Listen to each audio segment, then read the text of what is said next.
Setelah itu si Rian ini langsung mengajak si Fikri lari. Dan ketika lari, si Fikri ini ternyata sempat jatuh karena menabrak sebuah palet barang lah di situ. Sedangkan si Rian posisinya sudah mencapai di pintu depan. Dan kemudian si Rian ini bermaksud untuk menolong si Fikri. Tapi tiba-tiba Rian ini melihat dari lorong belakang tempat barang-barang itu roboh, ada sosok dan dia ini berjalan itu merangkak sambil mendongak. Dan menurut cerita Rian itu si perempuan yang ada di atas tadi.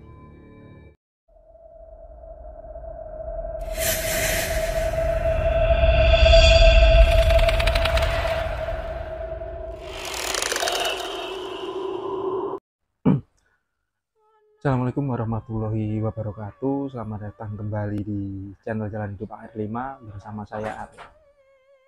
Di cerita kali ini aku mau menceritakan sebuah pengalaman yang tentang sebuah tempat ketika kita memulai sebuah pekerjaan baru. Jadi awal mula aku merantau dari Jawa Timur ke Kalimantan Timur ini aku sempat bekerja di sebuah tempat. Di situ sebuah perusahaan lah. Tapi aku bekerja di sebuah divisi di mana di tempat kerjaku itu stok barang-barang yang akan dikirim ke daerah pertambangan.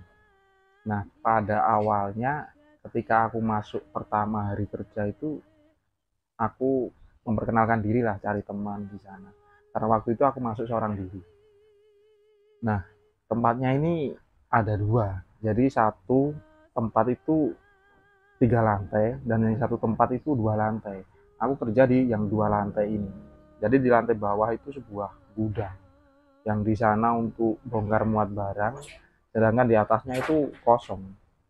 Nah, sedangkan di gedung yang satunya ini tempat administrasi dan untuk bagian pemasarannya di lantai 3 itu. Nah, pada suatu hari ketika aku mungkin 3 atau 4 hari kerja pertama, jam masuk itu jam 8 pagi. Nah, ketika jam 9 pagi itu ada barang datang. Jadi waktu itu aku bongkar barang lah, nyusun barang di gudang tersebut bersama 2 orang temanku. Jadi kita itu 3 orang. Padahal waktu itu aku yakin itu masih pagi. Nah, ketika posisinya itu aku di tengah, sedangkan temanku nyusun barang di sebelah kiriku, yang satunya mengoper dari mobil. Dan ketika aku ngoper barang ke temanku ini, aku itu mendengar suara yang suaranya itu lirih. Tapi yang jelas itu seperti suara seorang perempuan. Dan dia itu ketawa, tapi ketawanya itu kecil sekali. Awalnya itu aku nggak mikir itu aneh-aneh lah, mungkin itu suara dari orang yang ada di atas. Tapi lama-kelamaan suara itu mulai terdengar agak nyaring. Tapi ketika aku noleh ke temanku yang ada di sebelah kiriku, dia tuh sepertinya nggak dengar apapun. Nah, sampai pada akhirnya suara itu terdengar itu dekat sekali, seolah-olah berada di belakangku. Spontan aku itu noleh ke belakang, dan di belakang itu memang nggak ada siapa-siapa. Dan ketika pekerjaan itu selesai, aku ini langsung keluar. Di situ aku duduk di depan, kemudian aku ngerokok. Tak beberapa lama temanku yang dia itu boleh dikatakan senior lah di tempat itu, karena sudah kerja 8 tahun. Dia ini terus tanya, "Rey, kenapa? Kok mukamu pucat?" Nah, waktu itu aku cuma bilang, "Lu tadi Mas ini nggak dengar lah kalau ada suara perempuan yang ketawa. Tapi dia ini justru nyengir, dia ini ketawa." "Loh, kamu dengar suara apa?" "Aku dengar suara ada yang ketawa dan itu nggak 1 2 kali. Dan suaranya itu berasal dari lantai atas, lantai 2." Dan temanku yang namanya Yos itu kemudian dia bilang, "Lantai 2 itu sudah kosong lama. Soalnya itu dulu tempat admin, kemudian sekarang pindah ke gedung sebelah. Dan memang ketika aku tanya ke teman-teman yang lain itu di sana itu sudah kosong lama." Dan akhirnya si Yos ini kemudian cerita, ketika dia itu awal kerja di tempat itu, si Yos ini memiliki pengalaman. Jadi waktu itu ketika lantai 2 itu masih digunakan untuk staf administrasi, ketika anak-anak itu istirahat, mereka itu selalu di lantai 2. entah itu makan ataupun ngobrol tiduran itu di lantai 2. Pada waktu itu si Yos ini yang sedang istirahat sendirian, dia ini main HP. Nah, posisinya itu berada di sebuah ruang. Kemudian di sebelah kirinya ini ada kamar mandi dan di sebelah kanannya itu ada satu ruangan yang tertutup. Ketika Yos ini sedang asik main HP, tiba-tiba dari depannya itu ada seorang perempuan. Dia ini berjalan pelan. Nah, kemudian si Yos ini menengok ke atas dan dia lihat itu salah seorang karyawan di tempat itu. Namanya itu Mbak Ita. Nah, Mbak Ita ini kemudian melihat si Yos itu dengan tatapan itu tajam. Nah, kemudian si Yos ini hanya lanjutkan menonton HP. Tak beberapa lama, si Yos ini sadar kalau yang namanya Mbak Ita itu sudah 3 hari dia ini nggak masuk kerja. Untuk memperjelas apa yang dipikirkan, akhirnya si Yos ini bertanya kepada teman-teman staf administrasi yang ada di ruangan tersebut, tapi ruangannya itu berada agak jauh. Dan memang mereka itu bilang kalau Mbak Ita ini sudah 3 hari nggak masuk. Padahal si Yos ini jelas-jelas melihat sosok Mbak Ita itu jalan, kemudian masuk ke sebuah ruangan yang ada di sebelah kanannya. Karena si Yos ini terus cerita hal seperti itu, salah satu orang staf administrasi itu bilang kepada si Yos, Yos, kamar yang ada di sebelah itu, kuncinya itu yang bawa cuma Mbak Ita. Dan nggak mungkin itu ada yang bisa buka. Apalagi dia ini nggak masuk sudah 3 hari. Mungkin kamu salah lihat. Loh, Mbak, tapi aku tadi itu jelas melihat Mbak Ita. Dia tuh keluar dari kamar mandi. Nah, salah seorang dari mereka bagian pemasaran itu kemudian bilang, sudah nggak usah dibahas, itu mungkin penunggunya di sini yang pengen kenalan sama kamu. Kalaupun nanti sudah kenal juga nggak bakalan ganggu. Kalau kamu nggak percaya, kamu cek pintu yang ada di ruangan tersebut. Karena di pintu itu memang nggak bisa dibuka. Dan ketika Yos itu ngecek pintu tersebut, memang pintunya dalam posisi terkunci. Setelah itu Yos ini bilang ke aku waktu itu, nggak apa-apa, nggak usah takut. Soalnya di sini tuh memang ada penunggunya. Dan mungkin itu dia itu kenalan sama kamu. Tapi yang menurutku aneh waktu itu, kenapa itu pada posisi di pagi hari yang masih sekitar jam 9 itu kok aku dengar suara itu perempuan itu ketawa. Nah, setelah itu aku nggak pernah lagi mendapat seperti gangguan atau penampakan di tempat kerjaku yang dulu itu. Dan kali ini aku mau menceritakan lanjutan dari salah seorang teman. Namanya itu Rian. Jadi Rian ini bekerja di sebuah distributor. Posisinya juga masih di salah satu kota di Kalimantan Timur.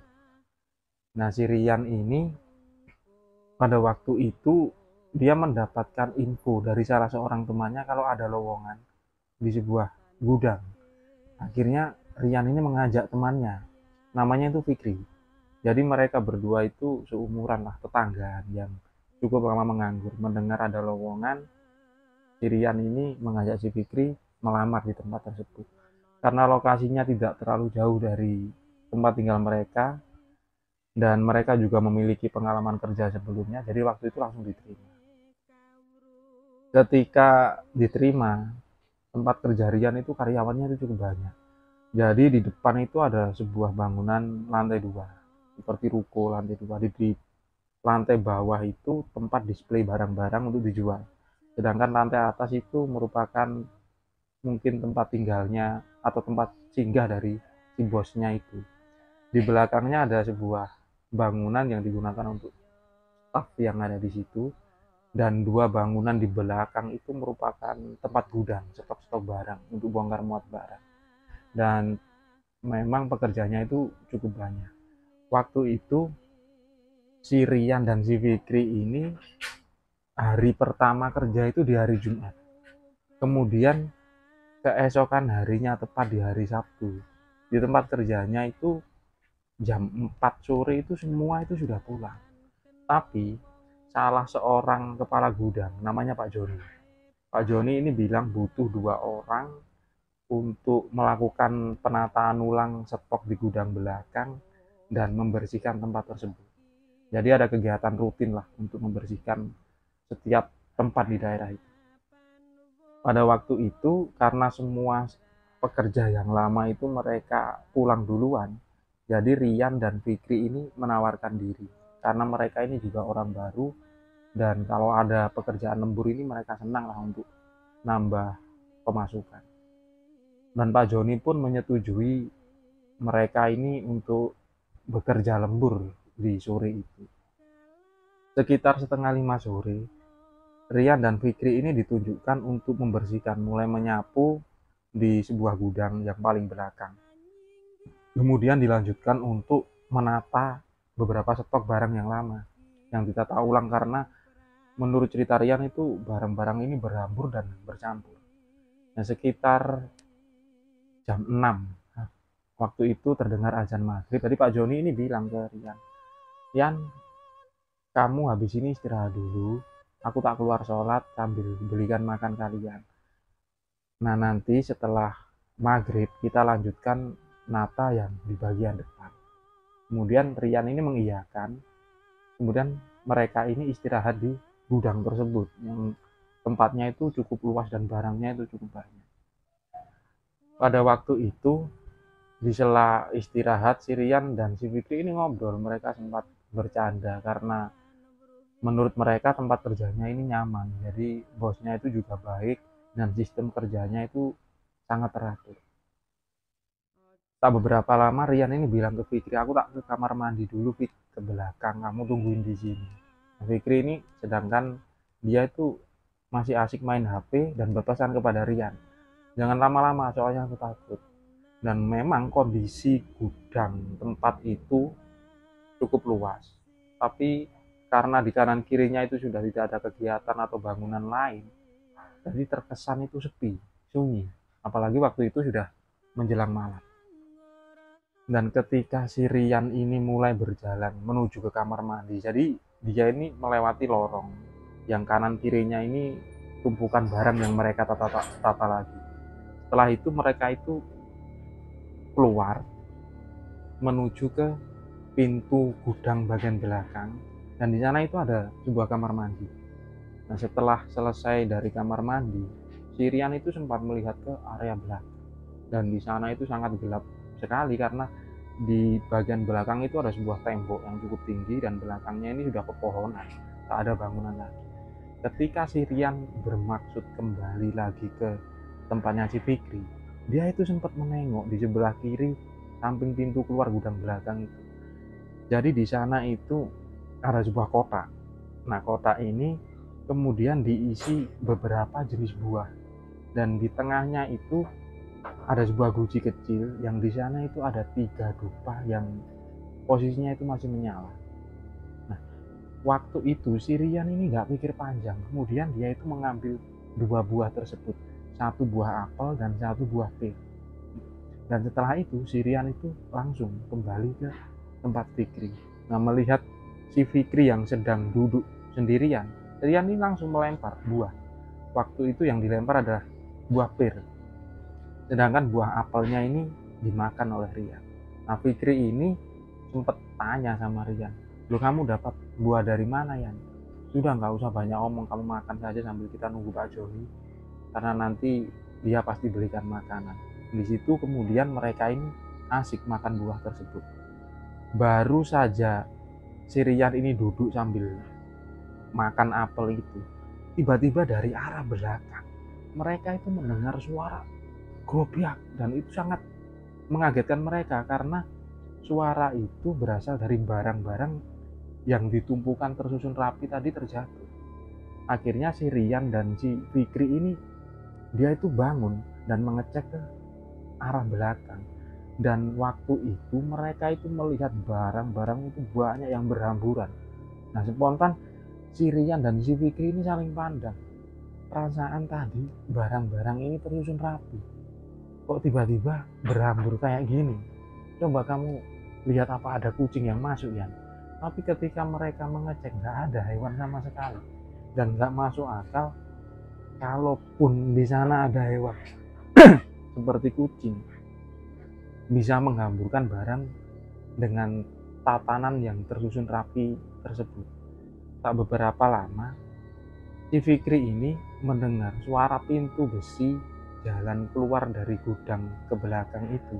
Tiba-tiba seperti ada yang menggoyangkan, jadi suaranya itu berisik sekali. Dan dibarengi dengan suara air, keran air yang ada di kamar mandi belakang itu seperti terbuka, jadi suaranya itu cukup keras. Dan waktu itu ketika si Fikri mau mengecek ke kamar mandi, tiba-tiba Rian itu melihat ada di bagian sisi kanan tumpukan barang itu ada sosok perempuan, dan perempuan itu menengok ke bawah seperti itu, dan itu terlihat muka dan separuh badannya. Kemudian si Rian ini memanggil si Fikri, Fikri, kesini kamu, bentar kesini. Apa yang ada apa? Tapi ketika si Fikri ini mendekat, Rian ini kemudian bilang, coba kamu lihat di atas itu, apa yang aku lihat benar. Dan ternyata menurut cerita Fikri, dia itu juga melihat ada sosok perempuan, dan dia itu berada di tumpukan barang-barang dan menengok ke bawah karena posisi sosok tersebut berada di atas lampu, jadi tidak terlihat terang. Dan melihat sosok itu dengan keyakinan dua orang melihat sosok yang sama, jadi mereka menyimpulkan kalau itu setan. Setelah itu si Rian ini langsung mengajak si Fikri lari, dan ketika lari si Fikri ini ternyata sempat jatuh karena menabrak sebuah palet barang lah di situ. Sedangkan si Rian posisinya sudah mencapai di pintu depan, dan kemudian si Rian ini bermaksud untuk menolong si Fikri. Tapi tiba-tiba Rian ini melihat dari lorong belakang tempat barang-barang itu roboh, ada sosok, dan dia ini berjalan itu merangkak sambil mendongak. Dan menurut cerita Rian itu si perempuan yang ada di atas tadi. Kemudian karena si Rian ini nggak berani menolong si Fikri, dia itu cuma bilang, Fikri ayo cepet kamu bangun cepet. Dan si Fikri ini dia sambil menyeret kaki sebelah kanannya, dia ini menuju ke posisi Rian. Dan setelah itu mereka ini berlari keluar. Nah ketika di luar, si Vicky dan si Rian ini ternyata berpapasan dengan Pak Joni. Di situ Pak Joni kaget, kenapa kalian lari-lari? Dan akhirnya si Rian ini ngajak Pak Joni untuk ke depan karena dia ini takut untuk ke belakang lagi. Setelah itu mereka ini cerita tentang apa yang mereka lihat dan terjadi di belakang. Nah mendengar cerita tersebut, Pak Joni ini nggak menjawab apapun waktu itu. Beliau kemudian ke lantai 2 di tempat yang paling depan itu, di tempat singgah dari bosnya. Dan tak lama kemudian Pak Joni ini turun kembali. Di sana diikuti oleh seorang perempuan yang badannya itu agak gemuk. Jadi di situ ada seorang perempuan yang mungkin kerjanya itu sebagai pembantu di sana. Nah sedangkan kelanjutannya si Rian dan si Fikri ini tetap berada di depan, dan sedangkan Pak Joni dan perempuan tadi menuju ke belakang. Sekitar 10 menit mereka itu terlihat kembali lagi dan menuju ke tempat mereka berdua. Di situ akhirnya Pak Joni itu bilang, kalian kan baru kerja di sini, jadi nggak usah lah ngelakuin hal yang aneh-aneh, pentingnya itu kerja.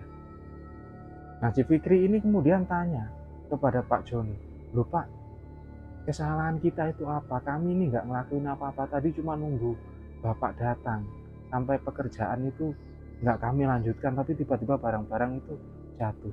Dan kemudian perempuan yang agak gemuk tadi yang berada di belakang Pak Joni ini kemudian maju dan bilang kepada si Rian dan si Fikri, Mas, aku ini tahu kalau kalian tadi ngambil buah yang ada di sajen di belakang, jadi makanya kalian ini diganggu.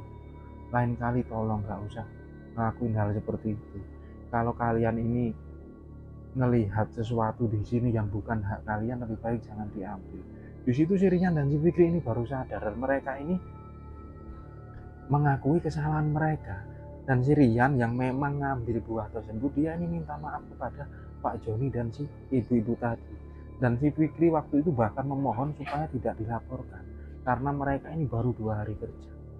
Dan tak beberapa lama si ibu-ibu ini kembali lagi naik ke atas dan kemudian turun sambil membawa seperti tempat sajen itu baru. Nah waktu itu akhirnya Pak Joni ini memberikan 2 bungkus makanan yang sengaja dibelikan untuk mereka berdua. ditunggu sampai mereka ini selesai. Sedangkan si Rian ini sempat bertanya, Pak, kerjaannya dilanjutkan apa enggak? Nah, Pak Joni ini kemudian bilang, nanti kita lanjutkan, sudah nggak apa-apa. Soalnya kalau nggak dilanjutkan malam ini, besok pagi ketahuan yang lain, kalian akan kena semprot. Soalnya barang-barang itu besok itu sudah harus dihitung dan diselesaikan. Dan si Fikri ini sebenarnya sempat ketakutan, tapi karena Pak Joni ini bilang, nggak usah takut, hal seperti itu biasa. Nanti tak bantu, kita cepat selesaikan. Cuma pesanku lain kali kalian nggak usah lah ngelakuin yang aneh-aneh, apalagi di tempat baru seperti ini. Nah, kemudian di malam itu sambil agak tergopoh-gopoh, si Rian dan Fikri ini menata ulang barang-barang.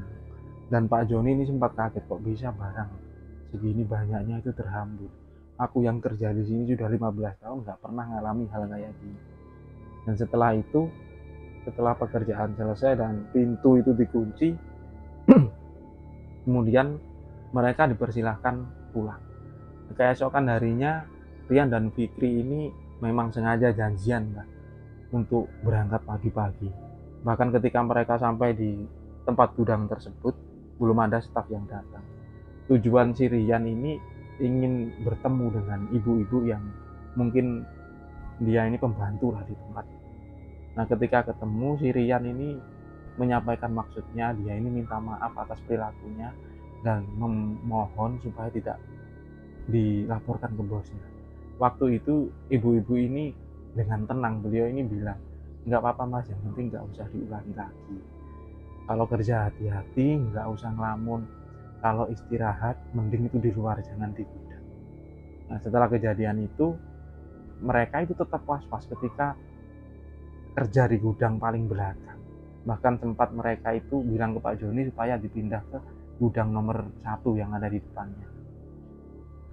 Walaupun di tempat itu menurut si Rian dan si Fikri itu angker, tapi mereka itu nyaman dengan suasana kekeluargaan di tempat kerjanya itu.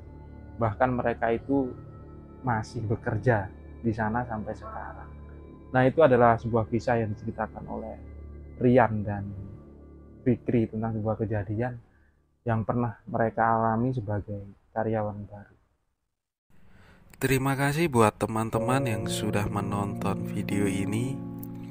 Jika teman-teman suka, tekan tombol like. Jika tidak suka, tekan tombol dislike. Itu pun kalau tega. Komen ya, kasih masukan, atau kita berbagi cerita horor. Subscribe, share juga boleh. Terima kasih dan wassalamualaikum warahmatullahi wabarakatuh.